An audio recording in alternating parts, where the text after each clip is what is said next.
지남쌤 이야기 성경. 이스라엘의 사사들 기드온, 돌라, 야일, 입다, 입산, 엘론, 압돈. 사사기 6장에서 12장 말씀.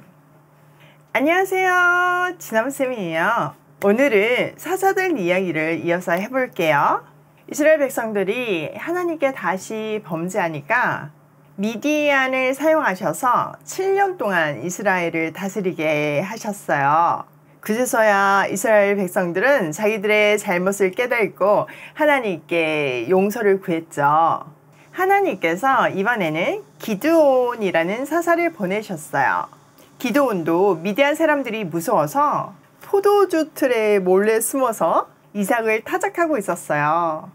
미디안 사람들이 이스라엘 사람들이 씨를 뿌리고 곡식을 거두면 다 빼앗아 갔던 거 기억나시죠? 그래서 몰래 숨어서 타작을 하고 있었던 거예요. 그때 하나님의 천사가 그를 불렀어요. 힘센 장사야, 주님께서 나와 함께 하신다. 기드온은 지금 무서워서 숨어서 타작을 하고 있는데 힘센 장사야 이러니까 얼마나 부끄러웠을까요? 기드온은 천사에게 물었어요. 감히 물어볼 게 있습니다. 하나님께서 우리랑 함께 계신다면 왜 우리가 이런 고통을 받아야 합니까? 이집트에서 이끌어낸 그 모든 기적은 어디에 있습니까? 하나님은 기드온에게 힘을 줄 테니까 미디안을 무찌르라고 말했어요. 기드온은 대답했죠. 저는 아직 너무 어리고 약해서 할 수 없습니다. 그날 밤 하나님께서 직접 나타나셔서 말씀하셨어요. 바알 제단을 허물고 그 곁에 있는 아세라 상을 다 부수어라. 그리고 하나님의 제단을 쌓고 숫소를 잡고 아세라 상을 불태워서 번제를 드려라. 기드온은 도무지 용기가 나지 않았어요. 많은 사람들이 바알과 아세라를 신으로 여기고 섬기고 있었기 때문이죠. 만약 기드온이 바알과 아세라를 부수었다는 소식이 전해지면 사람들이 분명 가만히 있지 않을 거예요. 그렇지만 하나님께서 시키시니 할 수 없이 깜깜한 밤에 종 10명을 데리고 가서 하나님께서 시키신 대로 했어요. 다음날 아침 성읍 사람들이 바알의 제단이 부서지고 아세라 상이 불탄 것을 보고 난리가 났어요. 그리고 새로운 제단이 만들어진 것도 보았죠. 누가 이런 짓을 하였느냐? 감히 우리 신 바알과 아세라를 부수다니. 사람들은 화가 나서 소리쳤어요. 그리고 그 일을 한 것이 바로 기드온이라는 것을 알아냈죠.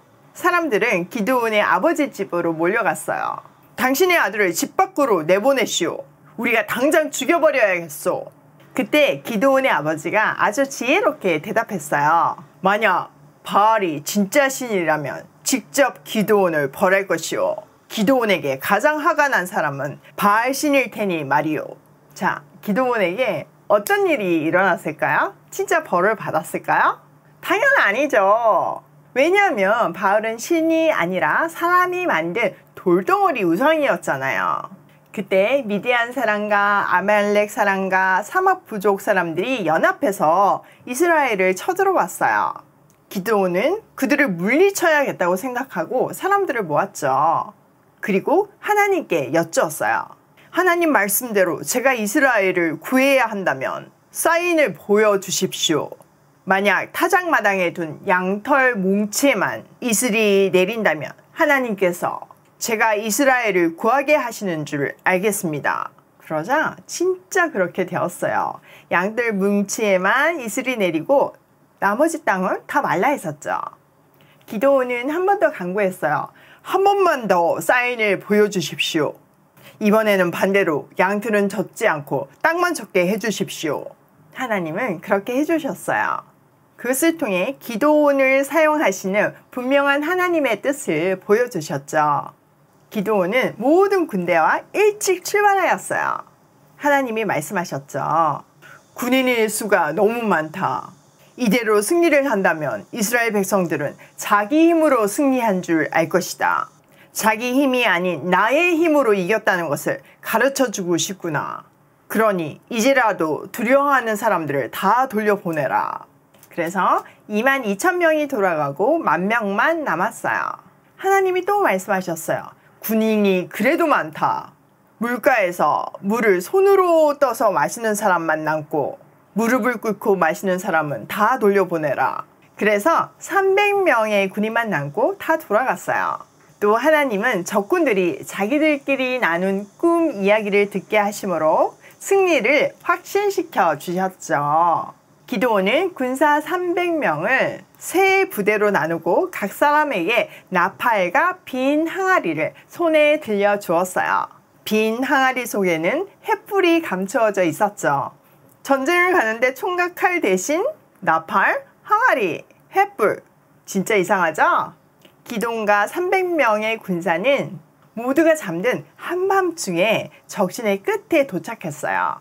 그들은 나팔을 불면서 손에 든 항아리를 깨트렸죠. 왼손은 횃불을 들고 오른손은 나팔을 불었어요. 그리고 외쳤죠. 주님의 칼이다! 기드온의 칼이다! 적들이 자다 말고 얼마나 놀랐을까요? 적군은 모두 아우성을 치며 달아났어요.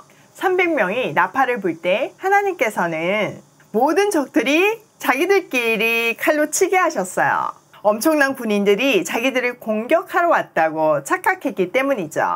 이스라엘 군인들은 아직 한 명도 진 안으로 들어가지 않았는데 말이죠.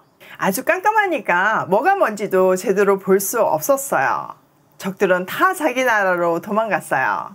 기드온과 300명의 군인들은 그들을 뒤쫓아가서 한 명도 남기지 않고 이스라엘 땅에서 쫓아냈죠.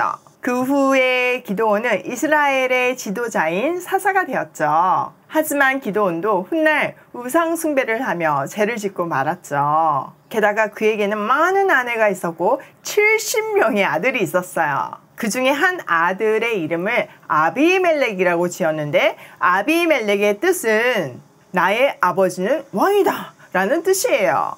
사실 이스라엘 백성들이 전쟁이 끝나고 나자 기드온을 왕으로 세우려고 했을 때 기드온은 나는 왕이 되지 않겠습니다. 오직 하나님만이 이스라엘의 왕이십니다. 이렇게 말했거든요. 근데 자기 아들의 이름을 우리 아버지는 왕이다 이렇게 지었으니까 말과 행동이 전혀 맞지 않았어요. 그래도 기드온이 사사로 통치하던 40년 동안 이스라엘은 아주 평화로웠죠. 그러나 이스라엘은 점점 하나님을 잊고 우상을 섬기기 시작했어요. 계속 사사기에서는 이런 패턴이 반복되어요. 하나님께 범죄했을 때 하나님은 정신 차리게 적들을 보내시고 그때마다 이스라엘은 잘못했다고 용서를 빌고 하나님은 그 기도를 들으시고 사사를 세워서 그들을 구원해 주셨죠. 기드온 이후에도 같은 패턴으로 사사 돌라, 사사 야일, 사사 입다, 사사 엘론, 사사 압돈이 이스라엘을 통치했어요.